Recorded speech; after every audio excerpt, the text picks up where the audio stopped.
Buenas tardes a todos. Bienvenidos a esta sesión correspondiente al mes de septiembre del Grupo Médico Roma Condesa.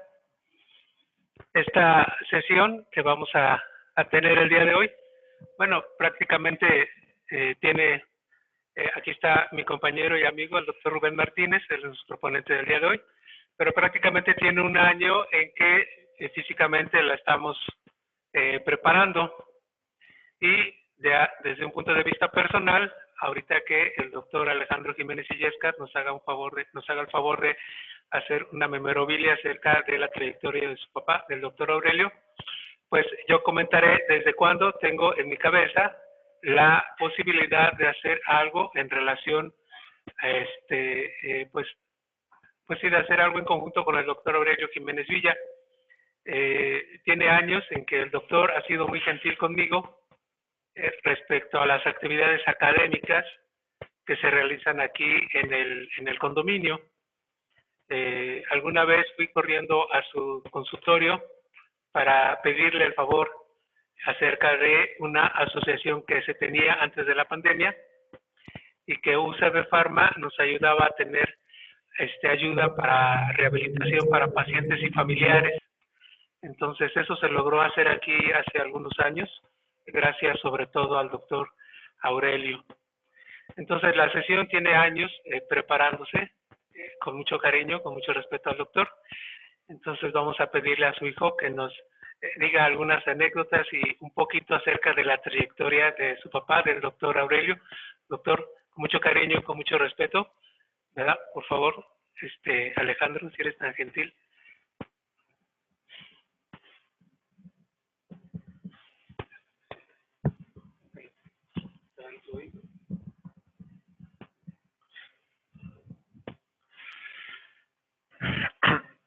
Hola, buenas tardes. El otro día mi papá me preguntó ¿qué es la felicidad? La felicidad aparece cuando lo que piensas, lo que dices y lo que haces están en armonía. Eso no lo dije yo, lo dijo Mahatma Gandhi. Mi papá cumple, si Dios quiere, 90 años el próximo 25 de septiembre. Él nació en Muñoz Tlaxcala, en donde cursó la primaria con un maestro particular, pues no había escuela en su pueblo, y en donde también aprendió a trabajar la tierra, ya que ayudaba a su padre en la siembra y la cosecha del maíz y del trigo. Tanto es así que cuando su papá lo presentaba con sus amigos decía, este niño vale lo que pesa en oro. Corría el año de 1945 y mi papá le leía los encabezados del Excelsior a mi abuelo. Hitler invadió Polonia, 1 de septiembre de 1939. Hitler invade la Unión Soviética, 22 de junio de 1941. Ataque a Pearl Harbor, 7 de diciembre de 1941, etcétera, etcétera, etcétera. A los 12 años se fue a estudiar la secundaria y la preparatoria a Fortín de las Flores en Veracruz, llevando consigo solo una bolsa llena de sueños y de una muda de ropa. En enero de 1952 ingresó a la Escuela Médico Militar y en enero de 1958 obtuvo el grado de mayor médico cirujano. En 1959 se casó con una gran mujer que lo acompañó, lo apoyó, lo aconsejó y lo impulsó durante 55 años. En 1960 y hasta 1963 fue médico del 8º Regimiento de Caballería en Sayula, Jalisco. De 1964 a 1966 realizó la residencia en urología en el Hospital General de México. Desde entonces ha desempeñado varios cargos, obteniendo siempre el reconocimiento a su trabajo, empeño y dedicación. Ocupó puestos directivos en el Hospital Colonia de los Ferrocarriles Nacionales de México y en la Clínica 14 del Seguro Social. Fue subdirector del Servicio Médico del Estado Mayor Presidencial durante el sexenio de Miguel de la Madrid. Fue director del Hospital de San Luis Potosí, en donde, por cierto, un día llegó sin previo aviso el general secretario de la Defensa Nacional, Antonio Rivielo Bazán, quien tenía fama de estricto e implacable, a realizar una visita de inspección. En dicha visita, el general pidió ir a la cocina y quiso revisar el almacén en donde se guardaban los granos y las semillas, pidiendo después que movieran los costales y los tambos. Su reacción fue de sorpresa y preguntó: ¿en dónde están las cucarachas? A lo que mi papá respondió: con todo respeto, mi general, como sabían que usted vendría, las dimos francas, o sea, el día libre. Lo que le valió ser promovido a la dirección del Hospital Central Militar, puesto que ocupó durante el sexenio de Ernesto Zedillo. Mi papá llegó al Hospital Durango en 1976, invitado por su amigo y compañero el doctor Jaime Pous. Han pasado desde entonces 48 años. Durante ese tiempo, entabló una gran amistad con el doctor Ruperto Pérez Muñoz, a quien respetaba y apreciaba grandemente. Es miembro de la Sociedad Mexicana de Urología desde 1964, miembro de la Academia Mexicana de Cirugía desde 1981 y de la American Urological Association desde 1989. Su vida ha estado marcada siempre por el equilibrio, la disciplina y el servicio a los demás. Es poseedor de un gran sentido del humor, de una inteligencia superior, memoria fotográfica y alto sentido de responsabilidad. Actualmente lleva una vida más relajada. Se levanta a las 4:30 de la mañana, desayuna ligero, llega al club a nadar a las 5 de la mañana y a las 6 ya está en la cancha de tenis para jugar su partido de dobles. Desayuna, se baña y llega al consultorio alrededor de las 11, donde realiza su trabajo con el mismo entusiasmo y gusto de siempre. Mi papá fue de los primeros médicos en implementar el expediente clínico electrónico desde 1983 en una computadora Commodore 64, la cual se conectaba a un monitor. Los que tengan mi edad la recordarán seguramente. En lo personal, mi papá y yo hemos compartido grandes momentos de vida. Compartimos el gusto por el tenis, por la medicina, por los viajes, por las muchachas bonitas y por los buenos amigos. Todos los días aprendo mucho de él y espero que así sea por muchos años más. Mi papá es de esas pocas personas que podrán decir: vida, nada te debo, vida, estamos en paz. Muchas gracias.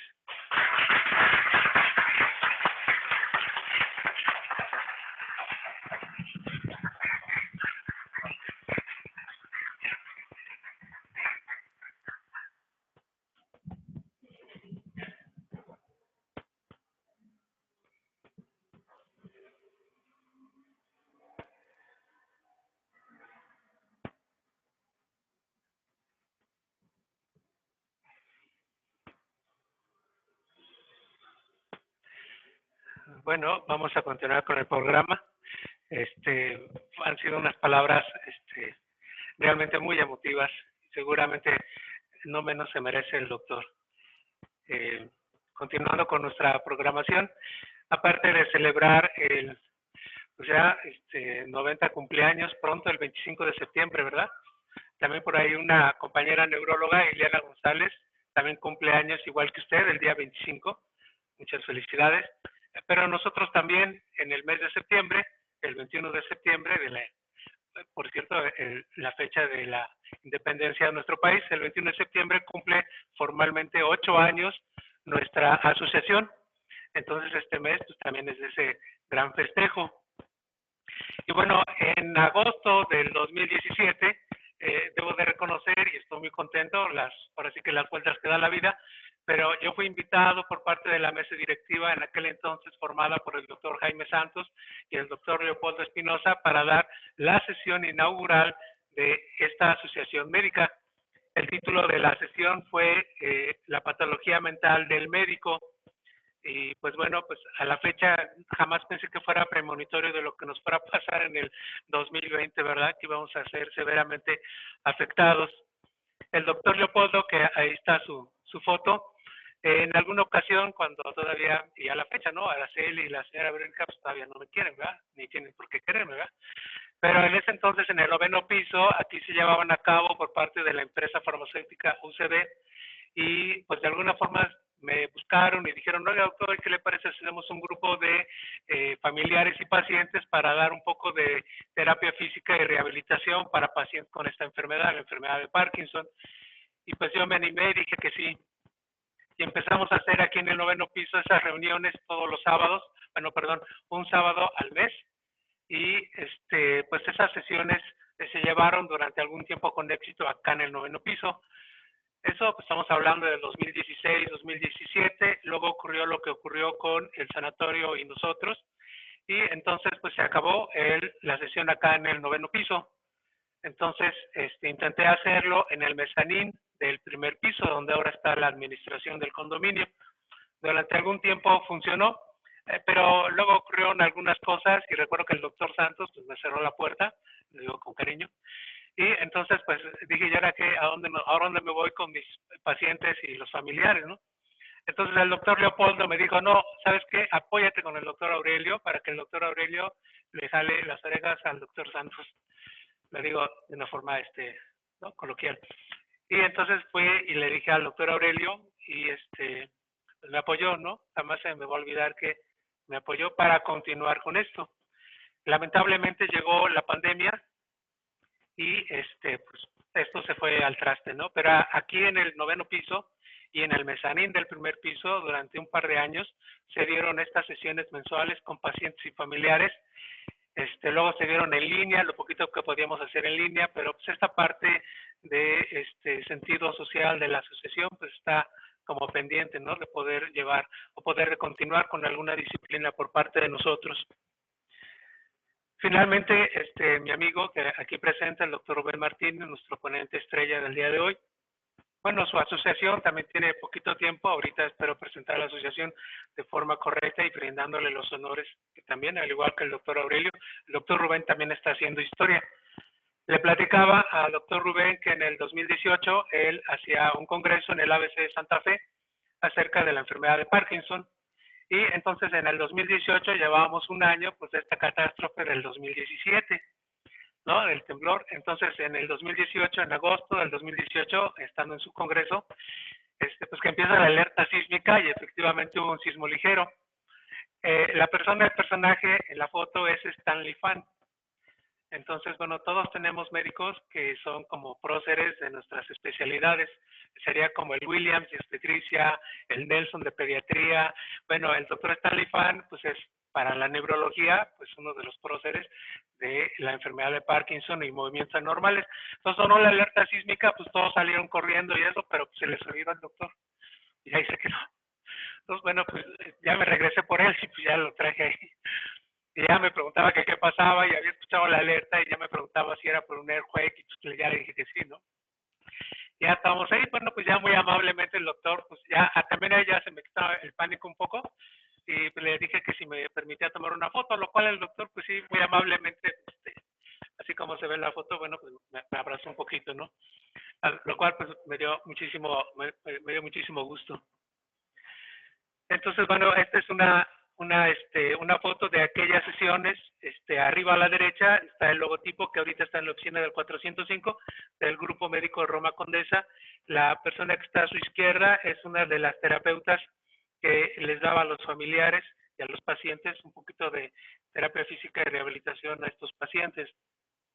Entonces, bueno, pues eso tenemos pendiente y el doctor Aurelio Jiménez Villa fue quien me ayudó durante algún tiempo a que se pudieran llevar a cabo en el mezanín. La verdad, no sé si el doctor se acuerda, pero a mí no se me olvida, doctor. Y hace un año le comentaba al doctor Rubén que si podía ayudarnos a dar una plática con este tema. El doctor desde hace un año aceptó y, bueno, recientemente fue su congreso nacional, aquí muy cerquita en el Hotel de Marquis Reforma. Contó con la presencia además ahora de otro prócer que fue Anthony Lang, ¿no? Entonces, bueno, pues el doctor es una persona que es un neurólogo pues, a nivel nacional, reconocido ya también a nivel internacional por este tipo de congresos. Entonces, el doctor Rubén Martínez, que es nuestro ponente del día de hoy, es médico cirujano egresado de la Universidad Autónoma de Chihuahua, especialista neurólogo con alta especialidad en neurofisiología clínica por el Instituto Nacional de Neurología, maestro en Ciencias Médicas por la UNAM y subespecialista en enfermedad de Parkinson y otros trastornos del movimiento por la Universidad de Columbia en Nueva York. Actualmente es médico adscrito, investigador y profesor de neurología en el Instituto Nacional, director de la Clínica de Trastornos del Movimiento del Centro Médico ABC y presidente fundador de la Sociedad Médica para el Estudio de Movimientos Anormales, se llama SOMA. Ha sido profesor visitante de la Universidad de Florida, profesor asociado de los cursos de urgencias neurológicas y trastornos del movimiento, de la especialidad de neurología desde el 2014 y director de los cursos de neuroestimulación y simposios director de simposios desde el 2014 de neurología. Ha sido autor de diversos artículos en la materia que le corresponde de movimientos anormales y también en la revista de la Movement Disorders Neurochemical Research y Parkinsonismos. Ha sido editor invitado de la revista Tremor and Other Hyperkinetic Disorders y ha tenido diversas investigaciones acerca de este tema. Entonces, bueno, querido Rubén, muchísimas gracias por haber aceptado desde hace un año. Ya conociste al doctor Aurelio, la persona que te comenté hace un año. Y bueno, lo dejamos con Rubén y su charla.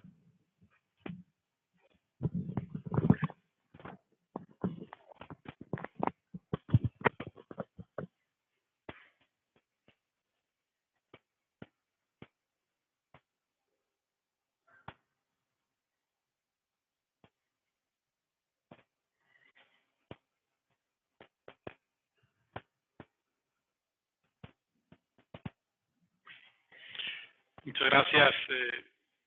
Es un honor para mí en una ascensión con un buen amigo, como hemos platicado, que está conmemorando varias cosas, ¿no? Este septiembre es un mes importante para todos y parece más importante para su grupo y para el doctor. Muchas gracias también por permitirme tratar de comunicarles lo que en parte estoy haciendo todos los días, que he tratado de dedicar mi vida, como lo vieron el doctor Stanley Fine, mi maestro. El doctor Fine es una institución en la neurología y accedió a aceptar a un mexicano para que se fuera a formar allá, y mi responsabilidad abajo del Río Bravo es tratar de imitar su ejemplo, y espero que ese mismo ejemplo, como lo mencionaba ahorita su hijo, lo están llevando con ustedes. Así que muchas gracias y me da muchísimo gusto que Alejandro me haya permitido compartir con ustedes. Me piden hablar sobre la enfermedad de Parkinson y sobre todo sobre actualidades, y para quien nos acompaña afuera, la verdad es que es un avance tremendo. Hay ahora por lo menos 7 revistas especializadas en la materia. La principal se llama así, Trastornos del Movimiento. De hecho, ese nombre se lo puso entre el doctor Fan y un doctor muy famoso también en Nueva York, se llama Rowland, que decidieron fundar la disciplina junto con un inglés de apellido Marsden, que nos ha segmentado a nosotros en la neurología ahora.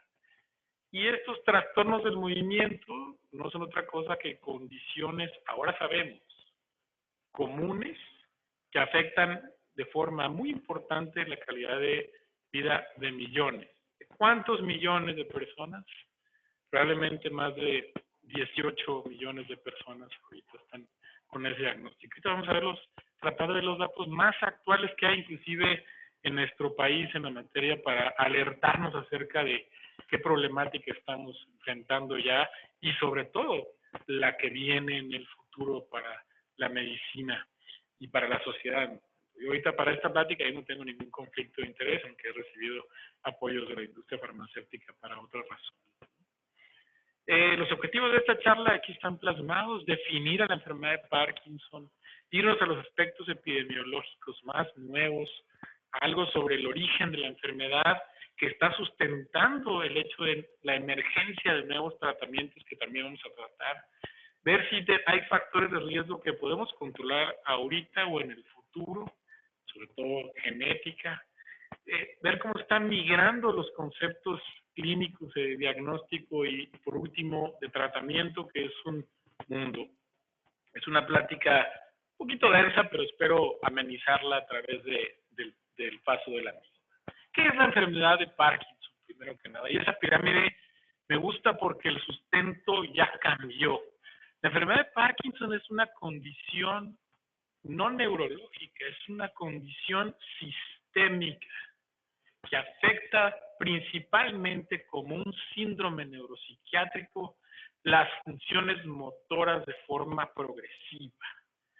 La pirámide está puesta ahí, pero el principal síntoma que afecta esta enfermedad es la lentificación de la actividad. Las 2/3 partes de los pacientes con Parkinson pueden tener temblor, pero eso quiere decir que una tercera parte de ellos no tienen temblor, ¿no? Y esa tercera parte que no tiene temblor es un reto diagnóstico que puede llevar a alguien a que tenga la enfermedad o descubrir la enfermedad hasta a 10 años después de que inician los síntomas. Pero la base de la pirámide ahora cambió porque incluimos una serie de síntomas que llamamos síntomas no motores, donde todos los médicos tenemos que ver con ellos. Estreñimiento, que puede presentarse hasta una década antes. Disminución del olfato, hasta el 90% de los pacientes.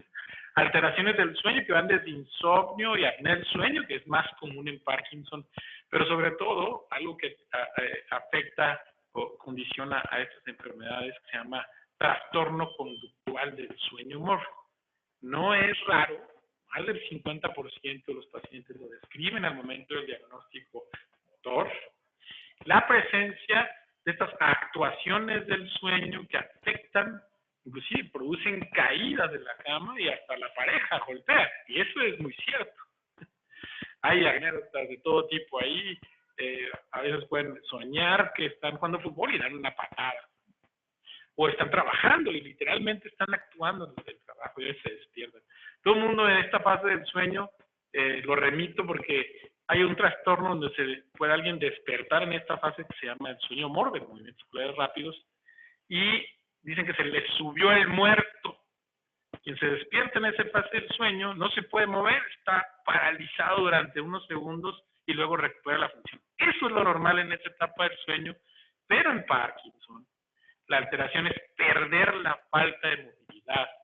Y esa falta de movilidad le lleva a los pacientes a tener estas actuaciones del sueño que trastocan la vida y hay que tratarlo y hay tratamiento puntual para ello. Ahora sabemos también que ese trastorno no es privativo de Parkinson, sino que hay otras condiciones que lo pueden presentar también y pueden presentarse hasta 3 décadas antes de que aparezcan los síntomas llamados motores. Desde luego, el reconocimiento de la enfermedad no se da hasta que se presentan estos síntomas.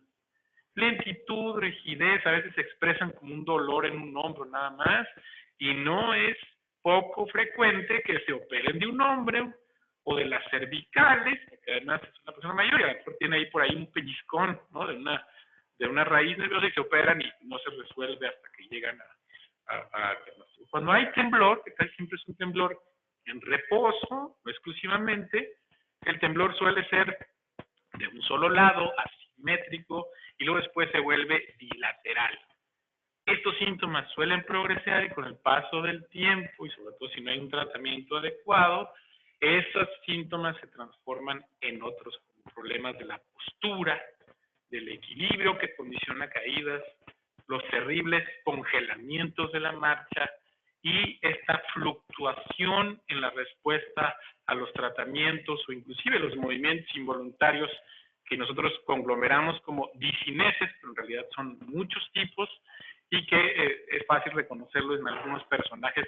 Por ejemplo, ahora Michael J. Fox, este actor de la película Volver al Futuro, ¿no? Que en un estadio avanzado de su enfermedad es muy notorio cuando lo vemos aparecer. Y aparte, Michael J. Fox tiene una fundación, la fundación de Parkinson más importante, la que más está dando recursos para que se estudie acerca de la enfermedad, y hay varios que nosotros inclusive estamos postulándonos para recibir algo de señor. Muy bien.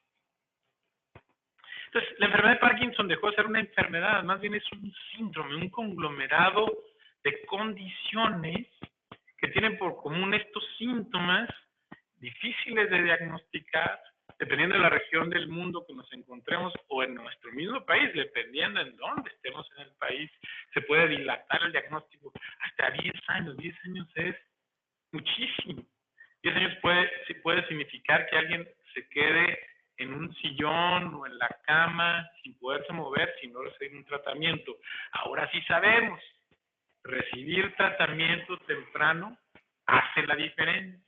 Aunque sea el mismo tratamiento, como vamos a ver más adelante, el viejito de siempre, se llama levodopa, sigue siendo algo importante. Y el diagnóstico hoy ha cambiado también.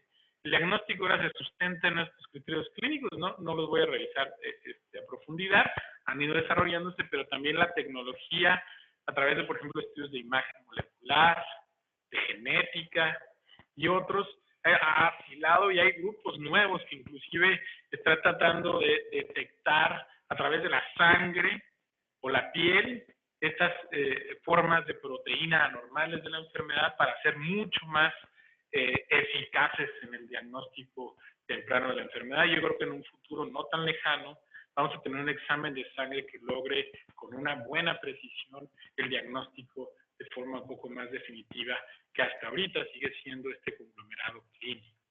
Hay muchas maneras de clasificar esta enfermedad. Una de las maneras de clasificarla es cuando inicia. Llamamos que inicia tempranamente, el 5% de las personas con Parkinson inician antes de los 40 años. Nosotros en las instituciones que tenemos, en el Instituto de Neurología y en el ABC, por alguna razón tenemos una gran proporción de pacientes jóvenes, pero como verán también, según un estudio que se hizo en función a registros del INEGI, nuestro país tiene más pacientes jóvenes que otros. Y eso es algo que llama poderosamente la atención, sobre todo en el norte. Yo soy de Chihuahua, ahí hay una región del estado, la conocen, se llama Delicias, que tiene una altísima densidad de casos de enfermedad de Parkinson y altísima densidad de casos de enfermedad de Parkinson de inicio temprano. No es la única, pero bueno, vamos a revisar. Este es un horizonte clínico a los clínicos, sobre todo en neurólogos, les gusta estos diagramas para representar la serie de síntomas previos a los síntomas motores y después de que aparecen los síntomas motores. Hay varias etapas de la enfermedad, nosotros solemos clasificarlas de acuerdo con una forma que se llama la escala de Hoehn y Yahr, marido y mujer. Mara Hoehn, Melvin Yahr, ellos fueron los que se entusiasmaron por iniciar una clínica allá en los 60, cuando se descubrió por un médico de origen griego, centrado en Nueva York, un hijo por cierto, de la realeza griega previa, y que renegó de eso y se vino a hacer ciencia a América, y ahí en Nueva York tuvo la paciencia y juntó los recursos para dar a los pacientes levodopas y le ganó al resto del mundo descubriendo ese tratamiento que realmente revolucionó ello, ¿no? El que después hizo el estudio para replicar los estudios de coches, el doctor Yahr, fue quien se trajo a mi maestro, al doctor Fan, y fundaron la clínica después ahí, y ahora ya hay en todo el mundo, y nosotros estamos también replicando esto mismo. Bien, otros síntomas importantes, sobre todo en estadios de medianos y avanzados, son las implicaciones cognitivas de la enfermedad. La enfermedad de Parkinson, desde el principio, hay cambios de personalidad, hay cambios en la fluencia verbal, es decir, el que se ocurran las palabras, hay cambios en la capacidad de hacer múltiples tareas al mismo tiempo, hay esta tendencia a aislarse, a alejarse, a no participar de la comunidad familiar o real como lo hacían antes. Vaya, hay muchas formas, no se puede generalizar del todo, pero es una tendencia que los pacientes, y ahora inclusive les pedimos que no lo hagan, que se acerquen a la familia, y las familias tratamos de integrar y socializar, porque es tan importante eso como los tratamientos que veremos. ¿Cómo andamos epidemiológicamente en el mundo? Es una enfermedad muy prevalente. Como siempre, la historia de la epidemiología la cuentan los países con más recursos. Entonces, los norteamericanos, nosotros, ahorita ya tenemos datos, pero y Europa siempre son los que llevan la delantera en eso, sobre todo los países que tienen censos más condensados, como en Inglaterra, en Islandia y en los países escandinavos. Y ahí pueden ver que alrededor, para ser más concreto en números, hasta el 0.3% de la población adulta es la prevalencia de la enfermedad. Eso se traduce en millones de personas, reconocidos 18, 20, pero que tengamos en el radar más de 56 millones en el mundo, y es un número que en los siguientes 20 años por lo menos se va a triplicar, quizá por el reconocimiento, pero quizá también por nuestra forma de industrializarnos. En México, ¿qué tenemos de datos? Esta es una estimación que teníamos hasta antes de los estudios que les voy a presentar. Este es un metaanálisis que hace una serie de médicos liderados por un cubano americano. Está muy pequeño los números, pero en concreto, conjuntando 16 países de América Latina, vemos que hay una prevalencia de 114 sujetos por cada 100,000 habitantes. Y una de parkinsonismo es exactamente el triple. Fíjense, parkinsonismo es un término que confunde mucho. Parkinsonismo es la presencia de esos síntomas motores que se describen en Parkinson: lentitud, temblor, rigidez, alteraciones del equilibrio de la postura. Pero hay muchas causas de parkinsonismo: la exposición a ciertos medicamentos más comunes de los que parecen. La metoclopramida puede causar parkinsonismo. La flunaricina y la cinaricina pueden causar parkinsonismo. Algunos calcio antagonistas no dihidropiridínicos, como el diltiazem, el verapamilo, pueden causar parkinsonismo, entre otros más. Sobre todo todos los neurolépticos. Es muy fácil ir a un centro de enfermedades psiquiátricas y ver a los pacientes caminando lento, arrastrando los pies, cambiando su postura, como si tuvieran signos de esto. El proceso de estos estudios se condensa muy bien en este otro. Este es el primer estudio poblacional que da datos de 6 países, pero que incluyen a México, y México tiene un rol muy importante. Este saca de una colaboración que hacen médicos, psicólogos, estadistas que están en el Instituto Nacional de Neurología, en la Clínica de Demencias, y que han seguido a 2 agrupaciones, a una rural, en Morelos, y otra aquí en la Ciudad de México, y han ido siguiendo con el tiempo para ver la incidencia sobre todo de enfermedades como Alzheimer, pero también aprovecharon para ver si había datos de Parkinson. Y para concretar, el 8% de esa población en nuestro país se observó parkinsonismo después de los 65 años, y 2% cumplieron criterios para enfermedad de Parkinson, y arriba de 80 años, 16% de los adultos en esa muestra sumamente representativa. Entonces, por primer lugar, ya tenemos datos más concretos en un estudio poblacional, el de máxima calidad que se puede para eso. En nuestro país también, médicos del Instituto de Neurología hicieron esta revisión a través de bases de datos en el INEGI, y eso me mencionaba, encontraron un pico de incidencia en edades muy tempranas, 45 y 55 años de la enfermedad, con una incidencia estimada de 38 por 100,000 habitantes, pero lo que más me llamó la atención fue los estados que se ve poco aquí por el tamaño, pero que están en rojo. Todos excepto Nayarit y Colima son estados del norte: Sinaloa, Durango, Chihuahua, Coahuila, Tamaulipas y Baja California Norte son los que tienen mayor incidencia en los últimos 6 años de enfermedad de Parkinson. ¿Será una impronta genética? ¿Será el reconocimiento? ¿Será también otra cosa? Sinaloa, ¿no?, por la exposición que usa a herbicidas, pesticidas, que también se ha conocido como un factor de riesgo importante, pero sí es de llamar la atención que unos de ellos más del triple que estados como Guanajuato o Chiapas.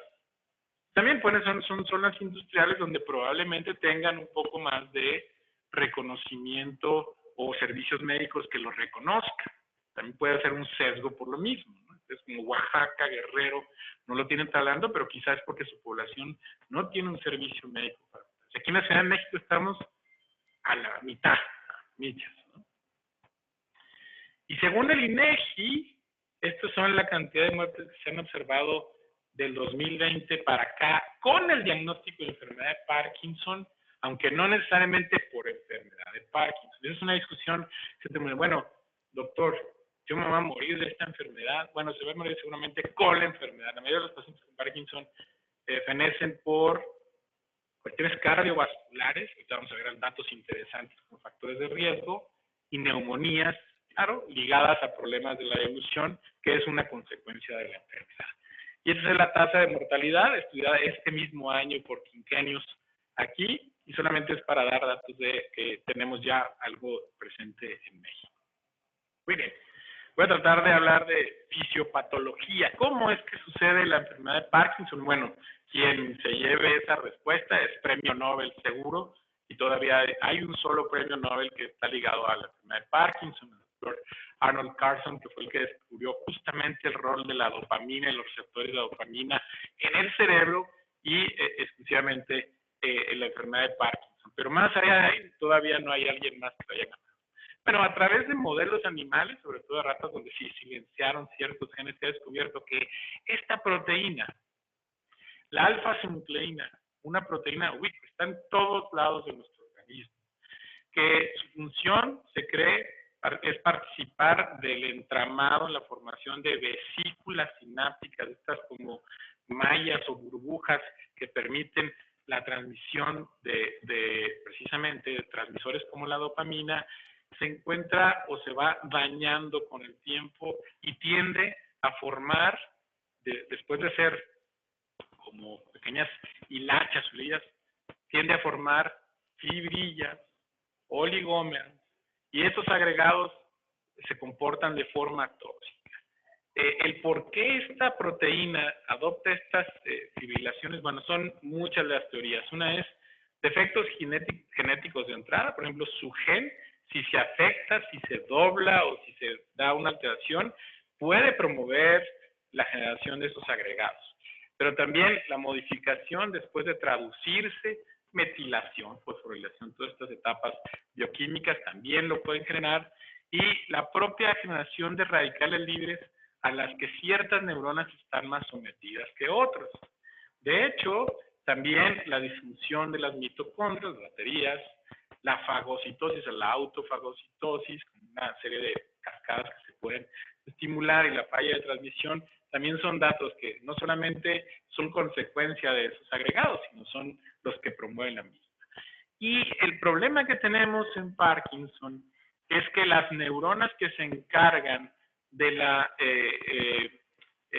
procesamiento, formación y distribución de uno de los transmisores principales, que se llama dopamina, son también marcapasos cerebrales que están altamente estresados, son neuronas que son muy limítrofas en número, y por sí mismo la generación de dopamina genera esos radicales libres, y con el paso del tiempo se nos van perdiendo. Es uno de los requisitos de vivir, el hecho de envejecer y ir perdiendo esa capacidad motriz. De hecho, dicen que si todos duráramos 120 años, de alguna manera tendríamos enfermedad de Parkinson, porque estas neuronas son finitas y no pueden sobrevivir todo. El proceso de que se acelere es el objetivo de estudio de la enfermedad, ¿no? Entonces, este aceleramiento de las neuronas marcapasos dopaminérgicas y su pérdida es lo que explica los síntomas, y también explica el por qué se responde bien al tratamiento. Bueno, el principal marcador patológico precisamente dentro de las neuronas cuando se van degenerando es el acumulamiento de esa proteína, le llamamos cuerpos de Lewy, descritas desde 1902 y por este patólogo alemán, y que estos marcadores son los que nos permiten diagnosticar definitivamente la enfermedad únicamente después de que pasa. Y la disfunción no solamente es de las células dopaminérgicas, de hecho, fíjense, la primera serie de neuronas que se dañan en el cerebro no son las neuronas dopaminérgicas, son las neuronas dorsales del vago, y eso ya remite a esta presencia de estreñimiento y otros síntomas que les comentaba antes en la enfermedad que ahora conocemos son parte del estadio prodrómico y que también están involucrados. Y bueno, hay esta teoría de ascenso del proceso o del deterioro neuronal que va desde el tallo cerebral, donde se genera la dopamina, la sustancia libre está en el mesencéfalo, pero luego después va involucrando a otras regiones del cerebro, y entonces eso hace que, o explica más bien el por qué hay estas otras series de síntomas conforme los estadios de la enfermedad avanzan. Y eso se le ocurrió a un par de patólogos, padre e hija, en Alemania, Braak, que se llaman estadios de Braak, que además también forman parte de otras condiciones neurodegenerativas, para explicar este ascenso y también importante en la teoría, el cómo detener ese ascenso. ¿Qué hay de la genética? Es una pregunta de todos los días en mi consultorio. Oiga, doctor, yo tengo Parkinson, mis hijos van a tener Parkinson. Bueno, la respuesta es contundente, no. El riesgo es muy leve de teniendo a alguien de primer grado. Pero si la familia, hay más de uno, aunque haya iniciado tardíamente, las probabilidades de que sea una cosa genética aumentan. De hecho, hay 2 genes que hoy conocemos como los principales factores de riesgo para Parkinson.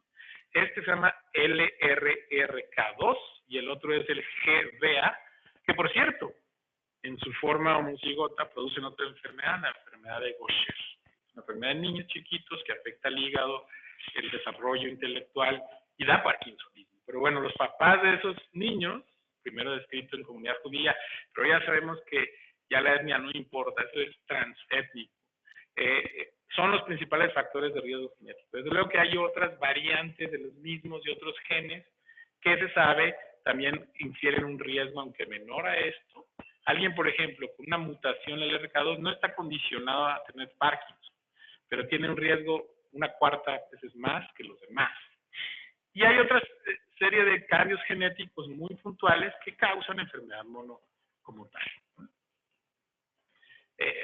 Parte de esa explicación y algunos genes nuevos que ahora se han relacionado como factores de riesgo donde no me voy a tener, todos ellos participan en el tráfico de vesículas, en el tráfico de transmisores cerebrales, en cómo funciona bien la mitocondria, cómo se aclaran las proteínas dentro de las neuronas, y lo que hacen estos cambios genéticos es acelerar la presentación de las condiciones, cambiar su curso, tener un curso clínico mucho más agresivo o un pleomorfismo en la manera en que se presenta esto. Y esto es algo que se está estudiando todo el tiempo y nuestra población en México está participando ahorita en un estudio.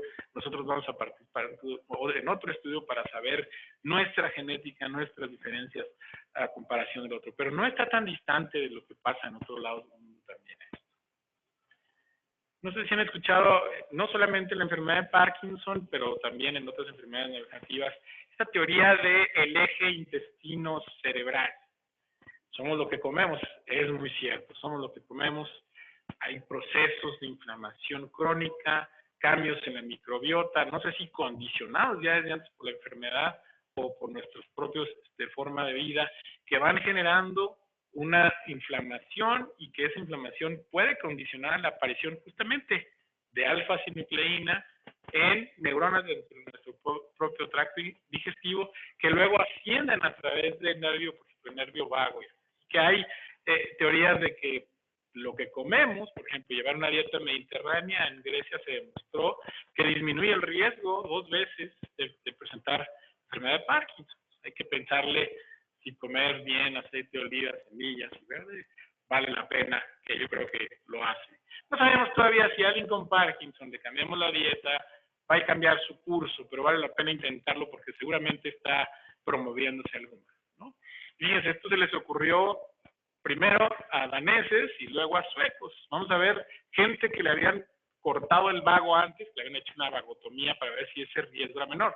Claro, la teoría es el proceso inflamatorio, la generación de esta alfa-sinucleína asciende y entonces va a ascender al cerebro. ¿Por qué no le cortamos el camino? ¿No? Se hicieron modelos experimentales, pero esto se les ocurrió al revés. Ya los que tenían una vagotomía por enfermedad acidopéptica severa, vamos a ver si tienen menos riesgos de Parkinson. Y así fue. Los pacientes vagotomizados tienen menos riesgo de tomar Parkinson. Ahora, les recomiendo a todos que se hagan una vagotomía. La respuesta es contundentemente no. No necesariamente, tienen que juntar una serie de factores, un estudio epidemiológico más que otra cosa. Y bueno, esto de la teoría de la microbiota, la composición de la microbiota, proteínas en gram negativos que generan inflamación crónica y su relación, de hecho, con síntomas específicos de la enfermedad de Parkinson es algo que ha llamado la atención para inclusive promover el uso de prebióticos y probióticos en los mismos pacientes y en el resto porque seguramente eso tiene una influencia. Es una, perdón por la diapositiva, es muy cargada, pero la voy a condensar. Hay un nuevo concepto en medicina que se llama inmunosenescencia o neuroinflamedad o vejez. Es esta tendencia de que los procesos inflamatorios cambian conforme cambia, se vuelven más selectivos conforme pasa el tiempo y que seguramente, junto con algún factor genético, este es lo que representa esta caricatura, juntos fueron los promotores iniciales en algunos pacientes al menos. Por ejemplo, ese gen que les comentaba, el LRK2, sabemos que se relaciona con enfermedades autoinmunes, por ejemplo, la enfermedad de Crohn, y yo tengo pacientes con esa asociación. Entonces, por ahí también algo en la incidencia que podemos hacer. De hecho, ciertas infecciones, influenza tipo A, repetición, no sé si acuerdan esta enfermedad que hubo, la encefalitis letárgica, después de la Primera Guerra Mundial, que dio a pie también a este libro de un neurólogo también asentado en Colombia, llamado Oliver Sacks, un gran escritor también, que tiene un libro que se llama Despertares, y después que hizo una película, Robert De Niro, donde tenía una serie de pacientes con un parkinsonismo muy fuerte, y les dieron por primera vez dopamina y despertaban, por eso se llamaba así, ¿no? Fue generado en estos pacientes que no se han vuelto a ver. Teníamos ahora, de hecho, miedo en la pandemia por ciertas características del virus del SARS-CoV-2 que nos diera algo así. Hasta ahorita no lo hemos demostrado todavía, pero la influenza aparece en repetición. También hay pacientes con Epstein-Barr, infecciones agudas por Epstein-Barr que desarrollan Parkinson, y este es un dato muy interesante. El virus de la hepatitis C es un factor de riesgo importante, no el de la hepatitis B, por cierto, por sí mismo, para generar enfermedad de Parkinson. Afortunadamente ya tenemos cura para él mismo, ¿no? Les decía, el coronavirus es un factor de riesgo. Bueno, de hecho, desde los 90 mi maestro hizo un estudio donde mostró que pacientes con Parkinson tenían anticuerpos dentro de su sistema nervioso para el mismo, pero no ha habido hasta ahorita una demostración de un aumento. Pero yo sí tengo muchos casos anecdóticos, después de la vacuna, después de la infección, que generan o se desarrolla o al menos detonan una enfermedad de Parkinson. Pero eso también me ha pasado con gastroenteritis, con pacientes que se meten al hospital para una cirugía de instrumentación lumbar y el estrés que les lleva, ahorita les voy a mostrar también algo de factores de riesgo, y ¡pum!, detona la enfermedad también. Entonces, más bien pareciera que no solamente la infección específica, tal vez la hepatitis C, como les decía, sí, pero el resto no, sino el generador de inflamación y todo lo que conlleva para despertar. ¿Qué hay de factores de riesgo? Les voy a hablar no de todos los generales, sino de lo más actual. Por eso ahí dijo que apendicectomizar a un paciente podría disminuir el riesgo de Parkinson. Puso felices a todos mis colegas porque ya íbamos a empezar a operar preventivamente. La verdad es que este pedacito de intestino ahí con suerte es alto en alfa-sinucleína. Un par de estudios previos que demostraron, pero este es el estudio más serio que no demostró algún riesgo ni en hombres ni mujeres de lo mismo. Entonces, esa ilusión se nos bajó rápido. El consumo de lácteos, especialmente relacionados a un gen, este es un estudio escandinávico de lactasa, es un factor de riesgo. También hubo un estudio muy interesante, hay una corte que se llama la corte de Honolulu en Hawái, donde demostró que todos aquellos que fueron alimentados con leche antes de 1954 tenían 3 veces más riesgo de tener enfermedad de Parkinson que los que no. Y eso quizás sea más bien por ciertas toxinas, pesticidas, etcétera, en el estrato del suelo que consumían las vacas, porque después se demostró que no fue así en el resto, ¿no? Llamaba la atención. El tomar grasas saturadas, la deficiencia de vitamina D, otra cosa muy de moda. La vitamina D no es un cofactor como el resto de vitaminas que lo conocemos. Realmente se comporta como una especie de hormona en el cerebro y mantener niveles adecuados es fundamental, no solamente para eso, sino otras enfermedades neuroinflamatorias, por ejemplo, como la esclerosis múltiple. Entonces, vale la pena medir y tratar las deficiencias. Y sí parece que tratar una deficiencia de vitamina D, además de poder bajar el riesgo en alguien que ya tiene Parkinson, pudiera también cambiar el curso de ello, ¿no? No sé si han escuchado esto del riesgo de consumir café que baja la enfermedad de Parkinson.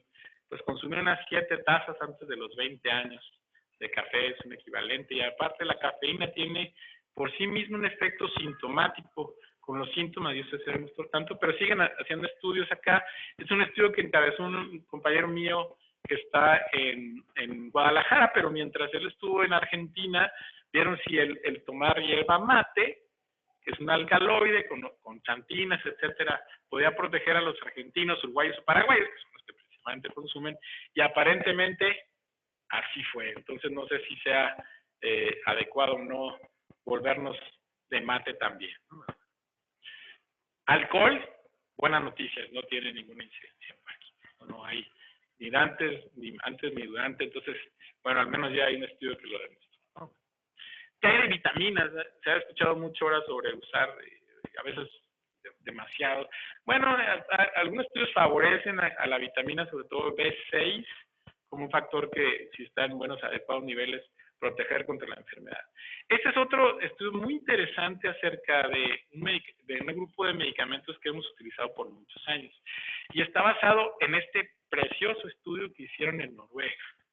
En Noruega, desde el 2004, tienen a toda su población muy bien informados de qué medicamentos están tomando. Entonces, un grupo de epidemiólogos primero se dio la tarea de ver en los pacientes de Parkinson cuáles eran los medicamentos a que habían estado expuestos. Lo primero que descubrieron es que en una gran proporción habían estado expuestos a bloqueadores beta, como el propranolol.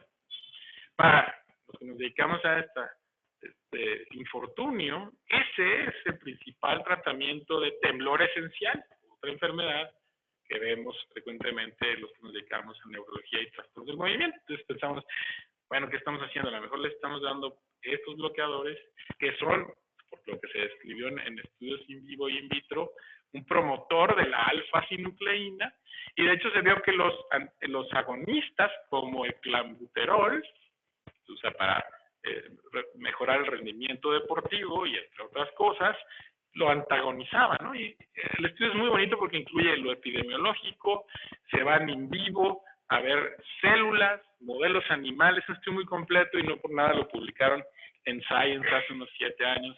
Y la respuesta, pues no la tenemos todavía, pero sí sabemos que es un factor que hay que tener en cuenta, sobre todo en poblaciones selectivas para el uso o no de estos medicamentos. Los israelitas hicieron otro estudio epidemiológico y también lo demostraron solamente en los bloqueadores no selectivos, como precisamente el propranolol. El metoprolol no penetra el sistema nervioso, pero eso no quiere decir que no puedan encender genes. Entonces es otra cosa que veremos en el futuro. El uso de ibuprofeno y otros antiinflamatorios no esteroideos pudieran jugar un rol en la protección, pero pues nadie se va a jugar los riñones por protegerse de algo que a lo mejor nunca le va a dar, ¿no? Entonces, también eso hay que tomarlo con precaución. Esta asociación entre los niveles de colesterol, el uso de estatinas, que ha sido, sobre todo los chinos, el grupo chino y de Corea lo han visto, pero esto es una información quizá mucho más importante. Los grupos de pacientes con diabetes que iniciaron tratamiento con los nuevos hipoglucemiantes orales, llamados agonistas GLP-1, ¿conocen alguno de estos? Seguramente sí. El Ozempic, ¿no? La simvastatina y otros, demostraron tienen un riesgo mucho menor de tener enfermedad de Parkinson y otro pariente que tiene que ver con esas vías. Entonces tuvimos la oportunidad de un endocrinólogo y diabetólogo nos diera todo el entramado fisiopatológico que hay entre las dos enfermedades y el porqué de esa explicación. ¿Es otro motivo para andarse inyectando alguno de esos medicamentos? No, pero sí se ha demostrado, y lo vamos a ver un poquito más adelante, que tienen cierto beneficio ya en estudios clínicos. La diabetes por sí mismo puede cambiar la progresión de la enfermedad y empeorar a alguien con diabetes y enfermedad de Parkinson, que no está cuidada, hace que se vaya la enfermedad mucho peor. Entonces hay que tener mayor cuidado y tal vez en ellos sí es un blanco para tratarlos con estos medicamentos. Y un paciente diabético con bajo peso es el que más riesgo tiene de tener enfermedad de Parkinson, según nos lo demostraron estos coreanos en el estudio, ¿no? Pero el otro lado de la moneda también importa. Ejercitarse sí disminuye el riesgo de tener enfermedad de Parkinson. Aparentemente en mujeres ese efecto no es igual que en hombres, pero una serie de estudios lo ha demostrado y tener una actividad física moderada, no tan intensa, es protectora definitivamente. Y también definitivamente quien se ejercita con la enfermedad va mucho mejor siempre. Entonces es algo hay que poner a mover y las razones son muchas, ¿no? Las mitocondrias están mejor, los factores de crecimiento del cerebro van mejor, ¿no? Pero ahí viene el otro lado, y perdón que se lo diga, fumar disminuye, y conforme más fuma y menos se compara con otros, también disminuye el riesgo. El problema es que disminuye solamente el riesgo fumando muy joven, y el riesgo cardiovascular que da eso, pues no vale la pena jugar. Es una observación que yo lo tomo así, como una observación nada más, ¿no? Este es un estudio que ha cambiado algunas cosas. En una base militar en Carolina del Norte, en Estados Unidos, empezó a haber una incidencia muy grande de los veteranos de ahí de enfermedad de Parkinson. Y empezaron a tratar de investigar por qué. Se hizo un estudio epidemiológico comparándolo con una base en California. Y descubrieron que el suelo de esa base militar estuvo contaminado con unos componentes que se llaman tricloroetilenos, que se usan para lo que se imagina. Desengrasantes, descafeinadores, para lavar en seco, etcétera. Ya están prohibidos. Esperemos que se queden así prohibidos, ¿no? Porque el riesgo de exposición crónica a estos tricloroetilenos es un riesgo de casi 2 veces más para enfermedad de Parkinson. Y ya se imaginarán, en Estados Unidos están las demandas a lo que da sobre todo este grupo de pacientes con la enfermedad, ¿no? Una actividad laboral estresante siendo hombre es también un factor de riesgo importante. Y a los médicos nos toca, a los médicos y a las médicas también, ¿no? Está demostrado más en hombre, pero también por gremio, nuestra parte, ¿no? Porque también tenemos un riesgo un poco mayor. Y este es otro estudio interesante, ya de múltiples riesgos, pero aquí solamente voy a destacar una cosa. El uso de anestesia general.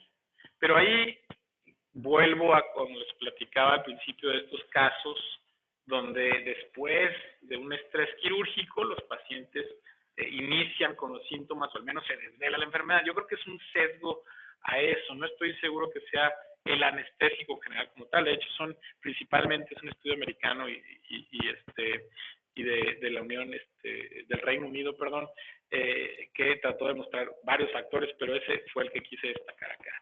Y en una población abierta en el Reino Unido, en una parte de Londres, demostró que la hipertensión, además de la diabetes, es un factor de riesgo, pero otras enfermedades neurológicas como epilepsia y algo que habíamos escuchado, golpearse la cabeza de forma repetida, como los pugilistas, como le pasó a Mohamed Ali, a otros, ahora los jugadores de fútbol americano y otros de contacto que tienen una enfermedad diferente que se llama encefalopatía postraumática progresiva, también tienen una parte clínica. Bueno, algún avance solamente de la clínica. Les diré que los conceptos también clínicos tienden a evolucionar. Nosotros usamos este término indiscriminadamente para describir a alguien que tiene lentitud, pero en realidad bradicinesia es un término más complejo que incluye varias cosas.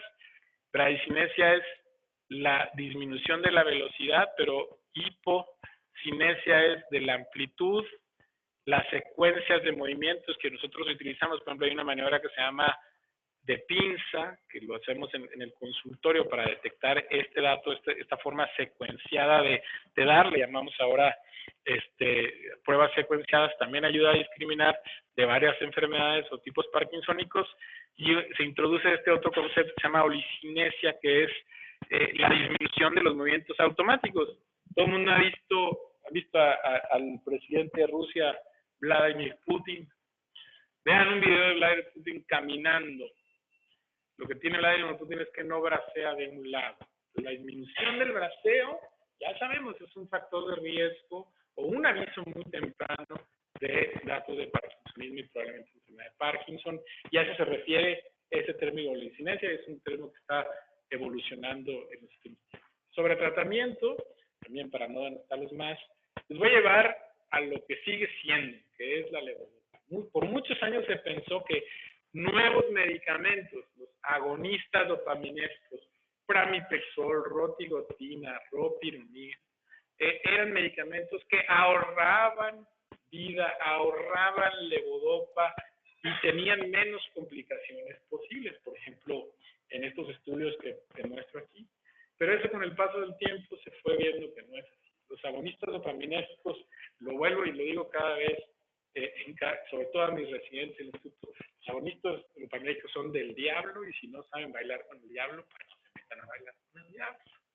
En realidad, son medicamentos que tienen una cabida para el tratamiento en ciertas formas, en ciertos grupos de pacientes, pero la levodopa, desde este estudio, 2004, que mostró una eficacia y que según la dosis, una dosis baja, es tan eficaz y permite evitar complicaciones. Miren este estudio que interesante, se le ocurre a un médico joven, hacer un estudio comparativo entre italianos, llamó controles, que llevaban y estaban expuestos a un diagnóstico más temprano de enfermedad de Parkinson y por lo tanto un tratamiento más temprano comparado con ganeses, un neurólogo amigo suyo, dio una cohorte de estos pacientes y les dio seguimiento y demostró que el hecho de dilatar el inicio de la levodopa, por cualquiera que sea el motivo, en esta ocasión fue por cuestiones socioeconómico-culturales del país, ¿no? No había diferencia entre aquellos que usaban muy temprana la levodopa para la aparición de complicaciones motoras de enfermedad. Complicaciones motoras de la enfermedad se dice, con el paso del tiempo, que hay una disminución en el efecto, un retardo en el inicio del efecto, fallas de la dosis y disinesias, estos movimientos involuntarios que pueden ser tan problemáticos. Y antes se pensaba que usar levodopa tardíamente podría evitar esa serie de complicaciones, ya sabemos que no, pero la clave está no en usarla o no, sino cuánto se usa y de qué manera se usa. Y entonces aparecieron estos estudios, este es un estudio hecho en Suecia, de forma retardada comparado con pacientes iniciando tempranamente, un año casi, la levodopa en pacientes con Parkinson inicial, se vio que esa serie de complicaciones no había ninguna diferencia, pero que los que iniciaban tardíamente habían perdido un poco más de calidad de vida durante ese tiempo. Este estudio recientemente, tenemos un reporte a 5 años, fueron más o menos 100 y 100 pacientes de cada grupo y se perdieron algunos pacientes al último de los 5 años, pero ese efecto se mantuvo. Algunos con las escalas motores parece que los de inicio retardados tuvieron mejor a 3 años, pero ese efecto se perdió después a 3 años. Y el uso de otros medicamentos como los IMAO, la rasagilina, la ceginina, que lo que hace es recapturar dopamina y mantener más dopamina disponible en las neuronas, se vio que por sí mismos, comparados con levodopa, no mantienen una mejor calidad de vida. La pérdida de estos pacientes a través del tiempo, es un estudio a 7 años, un estudio sobre todo en centros de Inglaterra, un centro ruso, y se vio que los de la levodopa se quedaron con levodopa, seguían con levodopa, a diferencia de todas, hasta la mitad de los pacientes que usaban el otro grupo de medicamentos. Eso se vio también en calidad de vida medido por el mismo grupo entre los dos. Y en general este gráfico lo que trata de ver es esto, ¿no? Los pacientes que están con levodopa desde el principio tienen mejor de calidad de vida en su efecto que los que tienen agonistas dopaminérgicos esperando hasta iniciar tardíamente la levodopa. Puede ser que algunas de las complicaciones leves aparezcan más pronto, pero esta diferencia entre el tiempo en que están mejor unos y otros vale la pena tomarlo como una paradoja. Y que además la serie de efectos adversos que tienen estos otros medicamentos son mucho mayores. Por ejemplo, en las gentes mayores de 60 años, alucinaciones, confusión, alteraciones cognitivas que de por sí son un problema en la enfermedad y se pueden precipitar por estos virus, ¿no? Luego ya está la cirugía y otras formas. ¿Qué hay de nuevo? Pues hay terapia génica. Estamos en una época donde en los siguientes 5 años vamos a ver este uso de mRNA, vectores de virus, para utilizar y llegar a neuronas no dopaminérgicas y transformarlas a neuronas dopaminérgicas. En mutaciones específicas ya estamos viendo ahorita varios estudios que están avanzando para el uso de estos ARNs micro, ¿no? O satelitales, que solamente han leído para ir para otras enfermedades. Y este es un par de estudios que se hicieron implantando estos virus directamente en el putamen, en el lugar donde llega la dopamina, y se vio con éxito una respuesta en pacientes en al menos un par de estos estudios. La inmunización activa, vacunas nuevas para la generación de anticuerpos que atacan a esta alfa-sinucleína inadecuadamente agregada, también es algo que estamos viendo ya desde el 2005. Yo leí el primer artículo en una revista de ciencia básica en neurología que se llama Neuron, muy severa. Desde ahí había los inicios y ahora ya estamos viendo acá, pero sobre todo inmunización pasiva con los estudios. Lo que tratan de hacer estos estudios, ahorita voy a mostrarles lo que ya hay, es bloquear a la alfa-sinucleína que está inadecuadamente plegándose porque expresa fosforilaciones en determinados lugares, etcétera. Y eso fue la teoría para que existieran estos anticuerpos, y hay unos nuevos donde se trata de hacer nanoanticuerpos para que penetren directamente entre las células. Desafortunadamente, los dos primeros estudios, publicados ni más ni menos que en el New England Journal of Medicine, fallaron. El Cinpenemab y el Trastuzumab, dos anticuerpos monoclonales que tenían por finalidad pegarse a la alfa-sinucleína inadecuadamente plegada, fallaron. En seres humanos no se vio a más de 80 semanas, los dos estudios están publicados en el mismo volumen, no se vio que hubiera una mejoría. Sin embargo, es el inicio, es la primera batalla que está la guerra. Hay ahora, justo en el congreso que tuvimos, quien está no a favor de esta teoría, dice que más bien no es el hecho de que se acumule proteínas anormales, sino que falten proteínas normales y que por estarse agregando esta proteinopenia es la que produce realmente las enfermedades, incluyendo Parkinson y otras negativas. Pero bueno, este es motivo de otra cosa, ¿no? Y bueno, este es el estudio de Exatlatida, el pariente de los Ozempic, que en pacientes diabéticos demostró un beneficio a un año en las puntuaciones de escalas motoras. Y este es un estudio publicado este año sobre uno nuevo, la lixisenatida. Es un estudio que se hizo en Francia durante la pandemia, tuvo un apego muy importante de pacientes y demostró que les fue mejor a los que recibieron inyecciones, eso sí, diarias, y el 60% les dio náuseas, sobre todo los primeros 3 meses después de utilizarla. Pero bueno, es lo nuevo que hay. La hexasenatida se utilizó en pacientes con diabetes y Parkinson, mientras la lixisenatida, que se supone que de estos agonistas GLP-1 es el que mejor penetrancia al sistema nervioso tiene, bueno, estos no se utilizaron más que en pacientes con Parkinson sin diabetes. Entonces, creo que es una esperanza que abre una nueva terapéutica para poder frenar o paliar a una enfermedad compleja, ¿no? Y seguramente han leído, visto pacientes que se quieren implantar células, o esa teoría de implantar células que tiene desde los 90 en nuestro país, tiene una tradición. El doctor Ignacio Madrazo hizo un estudio que se publicó en Inglaterra al respecto. Eso se demostró que era el hecho de haber lesionado a estas estructuras la mejoría, pero ahora está la creación de estas nuevas células derivadas de células dopaminérgicas y sus funciones con una tecnología mucho más elevada que está permitiendo nuevos protocolos para implantar pacientes tempranamente. Y bueno, la cirugía de Parkinson que ahora estamos utilizando ya estimuladores adaptables que sensan las neuronas de forma mucho más precisa y nos permiten tener más precisión en la programación, etcétera. Y todos estos son nuevas técnicas para ayudar a la cirugía, pero una técnica que está llamando mucho la atención es precisamente esta, el ultrasonido de la alta frecuencia.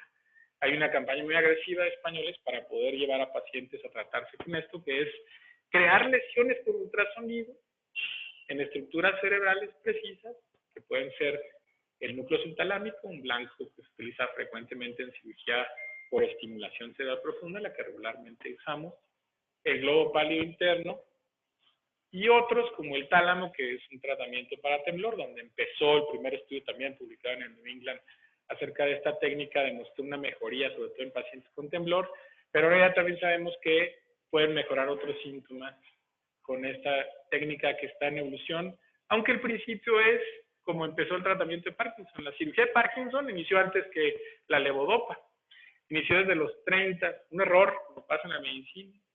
A un cirujano Cooper se le fue un amarre, lo que hizo fue sellar a una arteria que se llama la arteria recurrente de Hübner, y lo que hizo fue infartar al núcleo caudado en un paciente con Parkinson. No era su objetivo, y al despertar se dio cuenta que la mitad del cuerpo con Parkinson que había infartado con eso, mejoró. Y a partir de ahí se empezó a ver que lesiones, y luego después la estimulación cerebral profunda, ahora regresamos a las lesiones, pues una alternativa en algunos pacientes adecuada para ello.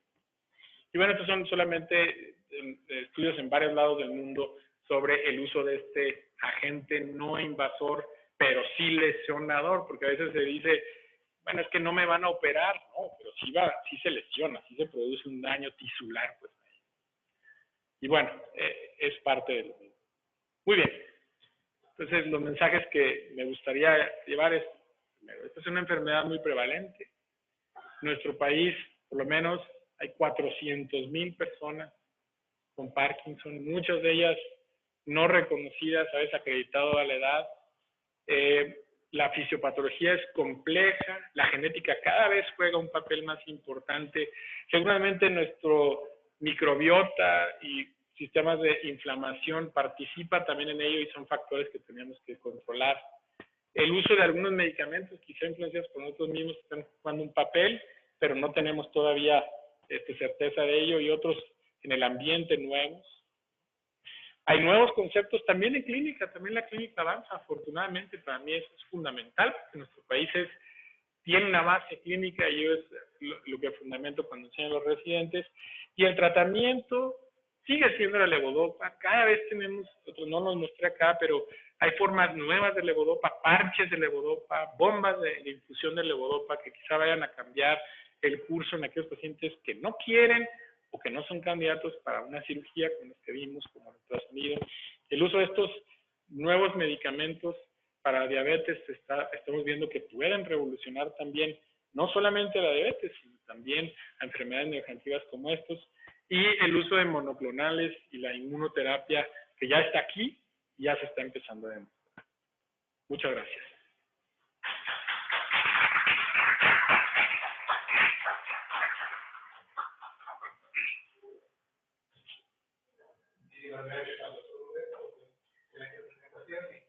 Iniciamos la ronda de preguntas.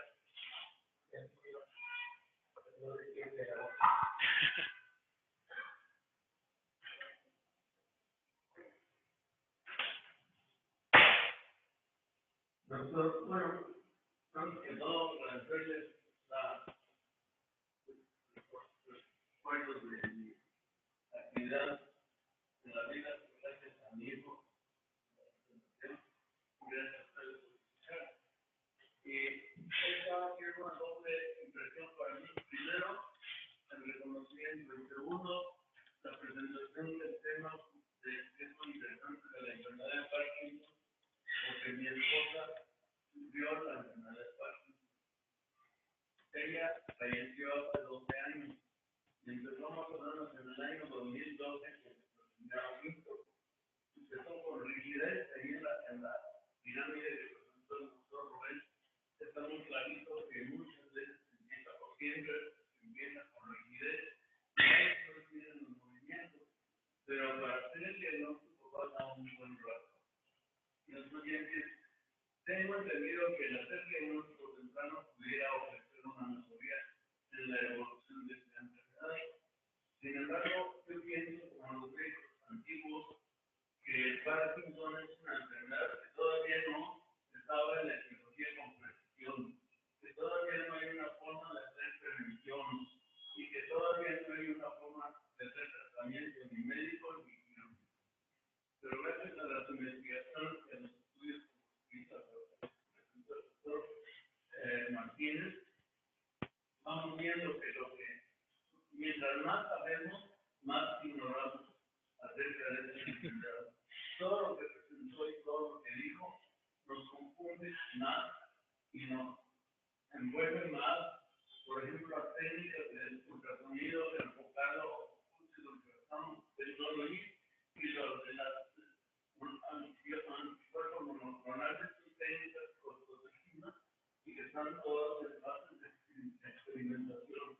Tanto los tratamientos médicos como los quirúrgicos que están ahí presentados son prácticamente inalcanzables por nuestra gente. Entonces, volvemos a quedar casi en lo mismo, sin embargo, hay avances. Por ejemplo, en un momento dado se utilizó la dopa y la metildopa. Yo no solamente recomiendo la metildopa, no. Había otros medicamentos que decían que favorecían el aprovechamiento de la metildopa, que se fueron, como lo presentó muy bien, precisamente fueron abandonando progresivamente.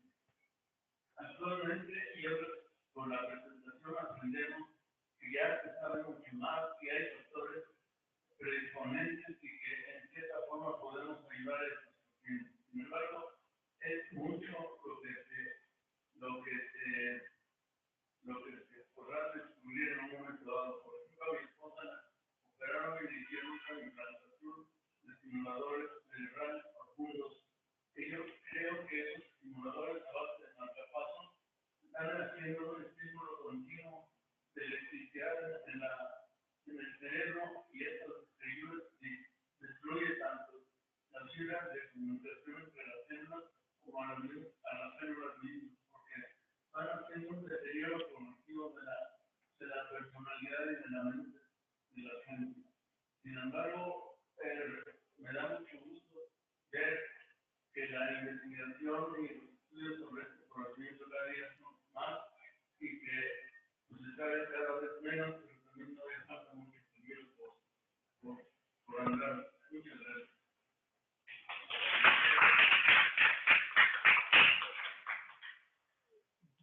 Creo, doctor, que no hay nada como la experiencia en vida, ¿no? De lo que uno tiene enseguida para saber y tomar la mejor decisión, y seguramente en el caso señora, que lo siento mucho por lo que vivió también.